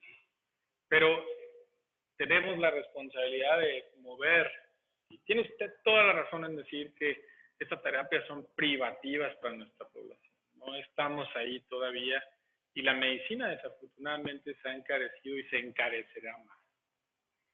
En caso del ultrasonido de alta frecuencia, que todavía ahorita tiene retractores muy áridos, yo tengo todavía mis bemoles al respecto, pues creo que es una técnica nueva de un viejo conocido. Las lesiones quirúrgicas se hicieron para mejorar y destrampar a circuitería que depende de la dopamina para hacer que funcione un poco mejor el sistema. Las claves para que alguien se reconozca como un posible candidato para cualquiera de estas terapias están, primero, conocer muy bien a la persona, el médico, ¿no? El grupo médico que lo hace. Segundo, cumplir una serie de criterios y normativas para llevarle. Y tercero, y eso es desafortunado, la suerte, porque es cierto, ¿quién puede cumplir A, B, C y el D no? Y con eso no tener una evolución como la que se esperaba. Lo que nosotros estamos tratando de hacer ahora, para darles un número en concreto, es que el país tenga más especialistas, más capacidad para reconocer pero no solamente en los especialistas, que a nosotros ya, pues ahí que nos llegan los que pueden, los que llegan a centros grandes, públicos y privados, sino que el médico familiar, el médico general, tenga esa capacidad de reconocimiento, que inicie los tratamientos a tiempo, que ponga a ejercitar a esas personas y que se aboque en ayudarle a estos otros factores que platicamos como no motores. Eso ahorita creo que para nuestra población es más importante. Yo les quise traer también que de por sí, entendiendo que eso es complejo, hay una luz ahí que tiene que ver con una serie de factores nuevos que no reconocíamos antes y que ahora los tenemos ahí. Pues. Nos falta muchísimo por elucidar de la enfermedad. Apenas estamos viendo la punta del iceberg, estamos viendo la alfa-sinucleína. Todo lo que está abajo no lo hemos podido ver todavía. Y a veces queremos, picándole a la punta del iceberg, pegarle a todo lo demás. Pero bueno, toda medicina inicia o por una serendipia, como la penicilina, ¿no? Decía acá, o de alguna manera tenemos que agarrarnos para poder de ahí favorecer. Y hay que estar, y yo voy a estar con usted también eso, usted va a estar conmigo, bien atentos que la industria se meta lo suficiente, pero no tanto.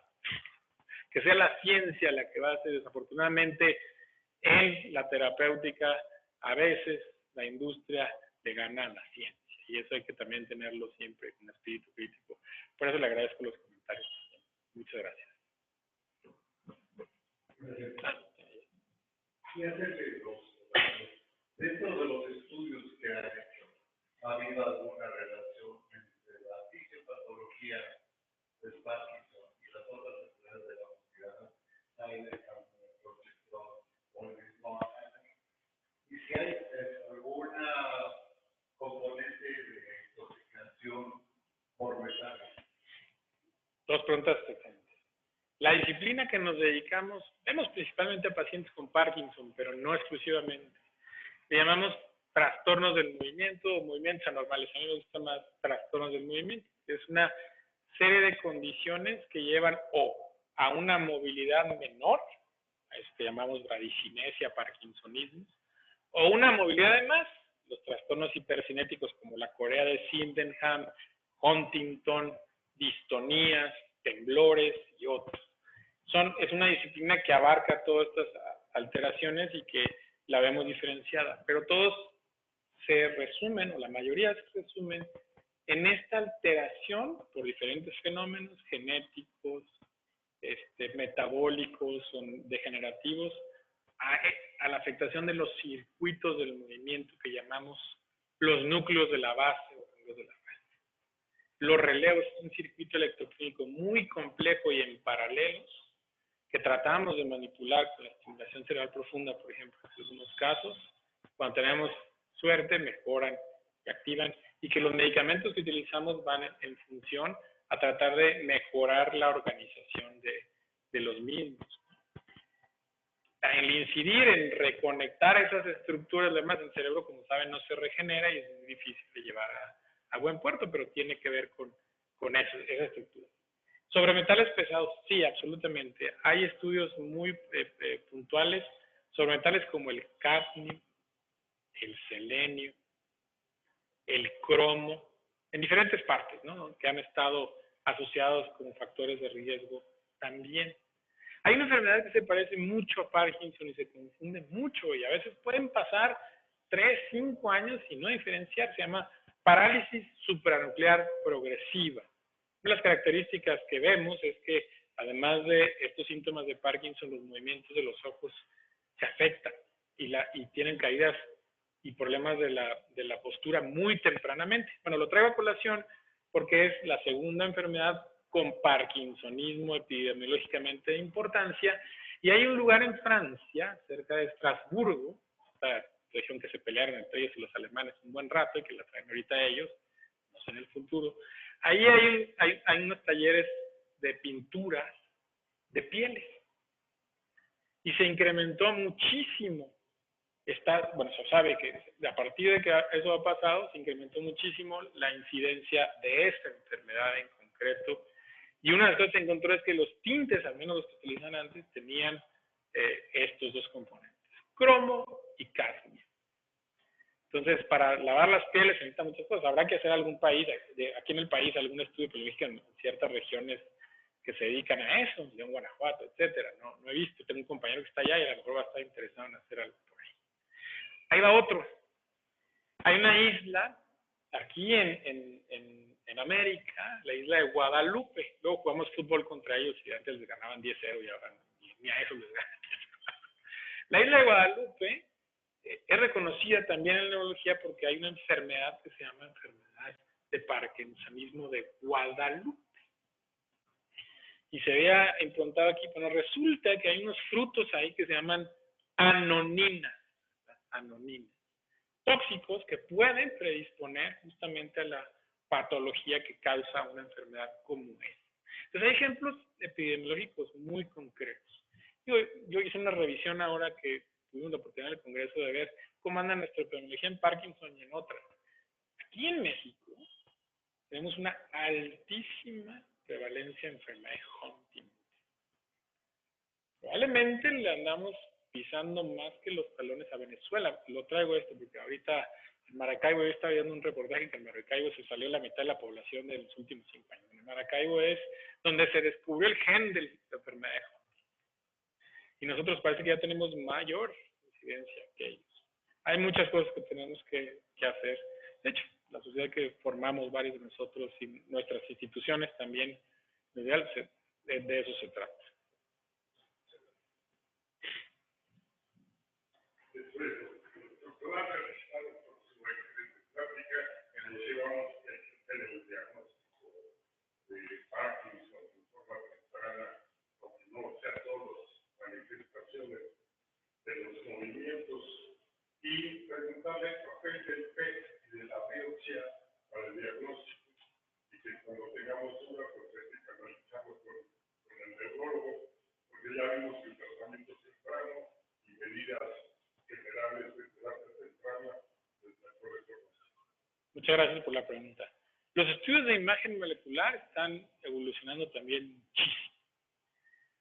Hoy hay 2 marcadores que, no sé si decirlo de rutina, porque en realidad no se los mandamos a todos los pacientes, pero son de gran utilidad para darnos 2 referencias. La afectación de las neuronas que producen dopamina y la afectación de las neuronas que deben de recibir esa dopamina. Eso se puede hacer con un estudio que se llama PET-F-Dopa, que lo que hace es marcar las vesículas donde se debe liberar la dopamina y por lo tanto, si se pierden esas terminaciones nerviosas, no va a haber captación del trazador, del radiotrazador, F-Dopa. Y el otro es el que usamos para todo, el FDG, que es un marcador de volumen del tejido. Entonces, lo que usamos es utilizar uno y otro para ver si hay pérdida de las neuronas dopaminérgicas y también si hay pérdida en el tejido donde deberían de estar llegando esas terminaciones. El complemento de los estudios puede ser muy útil en el caso de estas otras enfermedades que llamamos parkinsonismos atípicos o de un temblor esencial, un temblor como el que hablábamos antes, que se parece mucho a Parkinson, justo para diferenciar. No son estudios 100% sensibles ni específicos, pero sí ayudan con ciertos otros determinantes a eso. Pero son estudios muy caros. Yo el lugar más barato que he visto, no lo voy a mencionar, pero están en alrededor de, y haciendo los dobles de los 35,000, 40,000 pesos. Y hay lugares privados aquí que los dan en 90,000 pesos. No, pues, creo que sigue siendo un buen ojo clínico, una resonancia magnética. Hay varios marcadores en resonancia magnética, quizá no para Parkinson, pero para otras enfermedades que ayudan también a la diferenciación. Entonces, si hubiera que escoger un estudio que ayudara a eso, sobre todo para distinguir, sería la resonancia magnética. Pedimos una resonancia magnética en Parkinson para decir que está bien, que no tiene otra cosa, no para diagnosticar Parkinson. Aunque ahora empieza a haber grupos aquí de la ciudad donde hacen mediciones específicas sobre volúmenes del tallo del cerebro, de la sustancia negra, y tratan de hacer relaciones con métodos que ya hay aquí en la ciudad. Me ha parecido interesante las interpretaciones, pero sigue siendo la clínica, el conocer, la respuesta a los tratamientos, inclusive lo que permite guiar. Hay otro estudio cardíaco, se llama MIGBs, la centellografía cardíaca, que lo que hace ese marcador es marcar a las terminaciones noradrenérgicas, que en más del 90% de los pacientes de Parkinson se pierde, entonces el corazón se ve como vacío en ese estudio. Se hace en el Instituto de Cardiología y en algunos de los centros privados de la ciudad también, y logra diferenciar esa enfermedad de otra que se parece mucho, que les decía la parálisis progresiva, pero hay otra que se llama atrofia de múltiples sistemas, donde no se pierde esa inervación, entonces nos permite diferenciar ese estudio molecular también para eso. Entonces sí hay una cabida en ellos, pero yo lo dejo en mi práctica para menos del 3% de los pacientes que veo. O sea, realmente son pocos, no sé. Acabo de sacar la base de datos y tengo casi 2,000 pacientes con Parkinson y solamente lo he hecho con unos 40, 50 pacientes. Debe ser un marcador. Hay quien lo dice indiscriminadamente, yo creo que tampoco. Mejor que se ponga a ver al paciente, ¿no? Pero bueno. Tenemos una pregunta, la voy a leer y luego Sí. la también. Te mandan felicitaciones, la doctora Patricia Rodríguez, y dice muchísimas gracias. Excelente ponencia y actualización. La pregunta es, ¿en qué pacientes está indicado los neuroestimuladores y su porcentaje de eficiencia? La neuroestimulación cerebral o neuromodulación cerebral profunda, te lo sé bien, porque una estimulación eléctrica continua en cierto grado sí podría causar un daño crónico. La neuromodulación cerebral profunda está específicamente dado para pacientes con enfermedad de Parkinson definida clínicamente. Y de entrada son personas que por lo menos tienen 4 a 5 años de haber iniciado. Hay un protocolo que los de la Universidad de Carolina del Sur, me parece, hicieron en pacientes con Parkinson muy, muy tempranos. Es un grupo solamente que ha hecho un estudio a través de los pacientes. Pero de ahí en fuera, que está en un protocolo de investigación, lo que hacemos es la manera más segura, porque no siempre, a veces pueden pasar 10 años y de repente desvelarse que no era Parkinson, sino era otra enfermedad que se parecía. Pero al menos da más seguridad a alguien que tenga por lo menos 5 años de enfermedad. El promedio a los que se opera en el mundo, a los pacientes, son de 10 a 12 años de haber iniciado los síntomas motores. O sea, no es tan pronto. Aquí en México lo que hicimos ahora de estudios más o menos 8 años. 8 años de haber iniciado los síntomas motores. Segunda cosa, que sean pacientes respondedores al levodopa. Hay casos muy específicos, donde no toleran las medicinas por alguna condición especial donde se pudiera tomar en cuenta, pero no. De hecho, la respuesta al levodopa en una prueba aguda que le hacemos para eso, una buena respuesta nos predice el techo que tiene la estimulación cerebral profunda para funcionar. ¿Okay? No quiere decir que necesariamente se vaya a alcanzar ese techo, pero al menos nos dice el techo que tenemos. Si hay una muy buena respuesta, es decir, lo que hacemos es esto. Citamos a la persona al consultorio y le decimos que vaya por lo menos 12 horas sin tomar levodopa. Le damos una carga mayor de levodopa y medimos el antes y después, y con eso podemos tener una idea de cómo está esa respuesta. Independientemente, puede haber pacientes que no tengan Parkinson que respondan al principio, y eso va a dar una sorpresa, pero bueno. Y lo más importante, la presencia de fluctuaciones, es decir, esta intermitencia en la respuesta o acortamiento de la respuesta de los medicamentos de Parkinson, y o la presencia de disinesias, de estos movimientos involuntarios que sean, sobre todo cuando son incapacitantes. Hay pacientes que pueden tener la combinación de esas dos cosas, y entonces, junto a una cognición que esté bien respetada, entonces se hacen unas pruebas, se llaman pruebas neuropsicológicas orientadas a ver que la parte cognitiva esté bien, y la intervención del doctor Alejandro Gutiérrez, de un neuropsiquiatra que haga una valoración sobre todos los aspectos afectivos, de personalidad, inclusive las expectativas, etcétera, de la paciente o la familia. Para todo eso, poner en conjunto. En el grupo donde yo participo, en el ABC y en el instituto, hacemos una sesión, luego que terminan todas esas valoraciones, nos juntamos, vemos a ver qué pros, qué contras, qué encontró el neuropsiquiatra, qué encontró la neuropsicóloga, qué vi yo, y nos ponemos de acuerdo para ver si realmente es alguien que se puede beneficiar, o si está en el límite, o la edad. La edad es otro factor importante. No quiere decir que no se puedan operar, pero hay poca experiencia en gente después de los 75 años. Yo tengo pacientes operados después de 75 años, que muchos ya llevan ya 6, 7 años operados, pero que tenían solamente ese problema. O sea, no había ninguno de los otros problemas, entonces fueron bien. Pero la mayoría de los pacientes que se operan de las 60, a veces 50 pacientes jóvenes.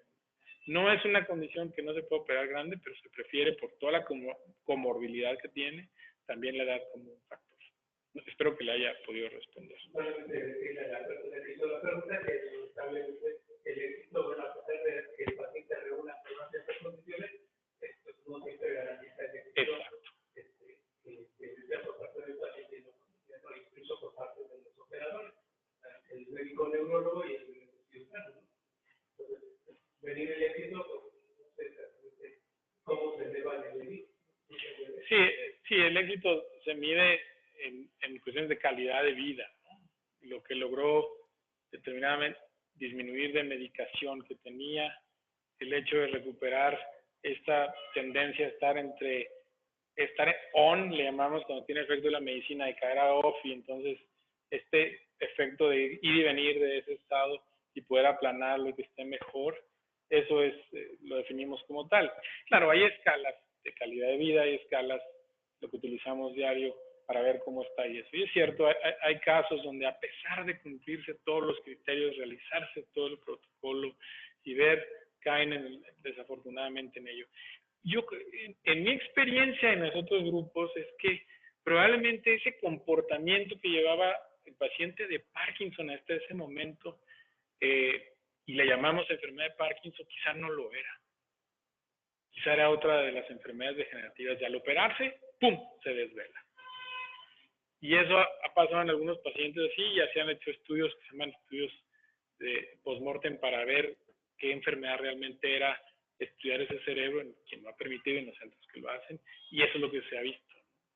Entonces, el saber quién es una u otra cosa, pues por eso ahí sí es clave, ¿no? Me ha pasado mucho que se mandan a centro de cirugía, por llamarle de alguna manera. Llegan los cirujanos, los conocen rápido y vámonos. No. Tiene que, yo por ejemplo, tengo que conocer al paciente y digo, no nos vamos a estar aquí 3, 6 meses para saber bien, inclusive hasta expectativas, qué es lo que espera usted. Es una cosa muy pesada, o sea, la cirugía en sí es una cirugía despierta el paciente, entonces es una cirugía muy, muy pesada, tiene que tenerse todo en consideración. Afortunadamente la tasa de éxito es mayor del 95%, pero eso, pues, dependiendo, yo creo, de la experiencia, de la sensibilidad, de muchas cosas.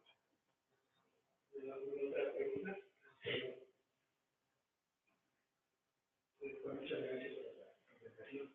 Quisiera saber si medidas de prevención, aparte del consumo de la vida.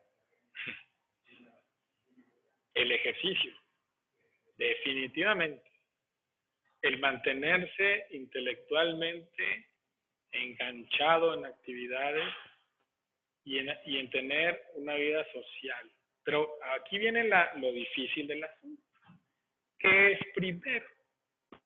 La tendencia al aislamiento, la personalidad más retraída, puede ser que no lo tengan, ¿no? Pero lo hablo en términos generales. Que ya era una manifestación, ¿no?, muy temprana, o era el factor de riesgo que le llevó a tener la enfermedad. Esa respuesta no la tenemos todavía. Y la otra, bueno, si las nuevas teorías tienen razón y podemos impedir que los procesos inflamatorios, virales, desencadenen esto, pues entonces el tratamiento temprano de ellos. Pero pues nadie quiere infectarse de nada, obviamente. Pues, a veces es algo que llega y ya está. Yo creo que el incidir en eso va a ser importante. Y la microbiota yo creo que sí es. No estoy seguro que sea. Hay un par de teorías, hay unos que dicen no. Hay un Parkinson que sí viene de ahí, hay otro Parkinson que viene más por un factor genético y alguna otra cosa tóxica en el ambiente. Pero en estos, a lo mejor esto de la dieta sí vale la pena. Los nuevos medicamentos para diabetes yo no los recomendaría porque ahorita se está usando para bajar de peso, esa es la verdad. Como dicen, la neta del planeta. Entonces se está usando para eso. Yo no lo recomendaría como un preventivo, no lo es, todavía no se ha demostrado y no sabemos las consecuencias de otro tipo que puedan tener. Dentro de ellas está la gastroparesia. Ahora el alertamiento para todos los anestesiólogos, ¿no? Para cuando van a llevar a un paciente, llevar un protocolo diferente cuando tiene Ozempic porque se le puede venir en su flujo. Entonces, bueno, esa es una. Pero si se mete con eso, nosotros no sabemos qué se va a meter. Entonces, sí lo pongo ahí como un factor importante en pacientes, pero pues la verdad es que como un preventivo para el resto de la población. Mantener niveles adecuados de vitamina D creo que también es algo que puede ayudar, no solamente para Parkinson, también para llevar una vida balanceada.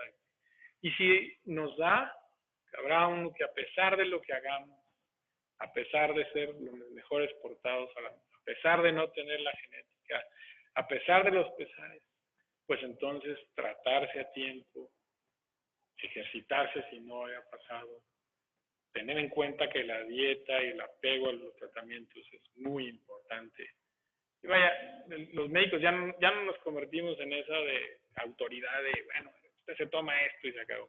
No, ya somos más guías, ¿no? Tratar de verlos. Y ahora somos más guías de la desinformación que está llena el celular y lo demás para tratar de paliar eso. Como la marihuana, lo voy a hacer abiertamente, porque se pensó que la marihuana iba a tratar esto. Y les digo, bueno, ¿usted qué cree? Si sirve para todo, sirve para, ¿no? Entonces, ese tipo de aspectos.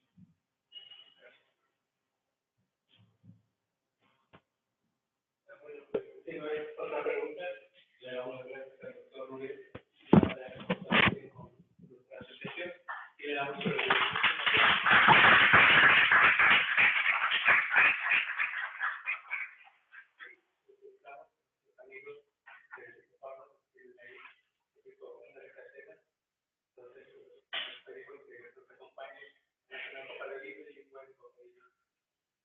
Gracias, doctor.